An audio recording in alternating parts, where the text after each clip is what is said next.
Hello' বন্ধুসকল, আপোনালোকক মই দেখুৱাইছোঁ যে কেইগৰাকী কণমানিয়ে ধুনীয়াকৈ নৃত্য কৰিছে। এই কণমানি কেইগৰাকী এটি ব্যক্তিগত বিদ্যালয়ৰ ছাত্ৰী হয়।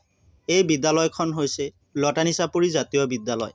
চাওক, এই কণমানি কেইগৰাকীয়ে দেশৰ ভৱিষ্যত। গতিকে তেওঁলোকক শিক্ষক শিক্ষয়িত্ৰীসকলে কি সুন্দৰকৈ গঢ় দি আছে। চাওক, ইহঁত দেশৰ ভৱিষ্যত হ'ব, দেশৰ সুনাগৰিক হ'ব। গতিকে এই বিদ্যালয়খনে যাতে আৰু উন্নতিৰ ফালে আগবাঢ়ি যাব পাৰে তাৰে কামনা কৰিলোঁ। গতিকে আপোনালোকে শেষলৈকে ভিডিঅ'টি